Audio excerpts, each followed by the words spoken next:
എറണാകുളം ജില്ലയിൽ പകർച്ചവ്യാധികൾ വ്യാപിക്കുന്നു. ഡെങ്കിപ്പനിക്കും H1N1 ഇൻഫ്ലുവൻസയ്ക്കും കേസുകൾ വർദ്ധിക്കുന്ന സാഹചര്യത്തിൽ ജാഗ്രത ശക്തമാക്കി ആരോഗ്യവകുപ്പ്. വ്യക്തിശുചിത്വവും കൊതുക് നിവാരണവും കർശനമായി പാലിക്കണമെന്നാണ് നിർദ്ദേശം. എറണാകുളം ജില്ലയിൽ പനിബാധിതരുടെ എണ്ണത്തിനൊപ്പം ഡെങ്കിപ്പനിയും H1N1 ഇൻഫ്ലുവൻസയും വർദ്ധിക്കുന്നതായി ആരോഗ്യവകുപ്പിന്റെ കണക്കുകൾ. കഴിഞ്ഞ 6 ദിവസത്തിനിടെ 64 പേർക്കാണ് ഡെങ്കിപ്പനി സ്ഥിരീകരിച്ചത്. 236 പേർക്ക് രോഗം സംശയിക്കുന്നതിനാൽ നിരീക്ഷണവും ചികിത്സയും തുടരുകയാണ്. ഒരാഴ്ചക്കിടെ 191 പേർക്കാണ് H1N1 സ്ഥിരീകരിച്ചത്.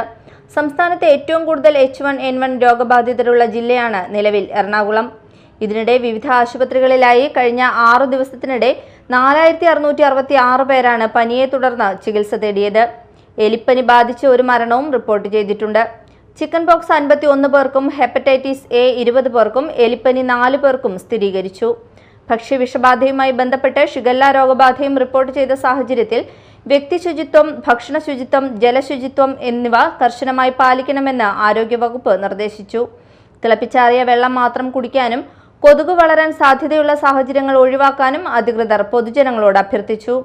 Media time, Kochi.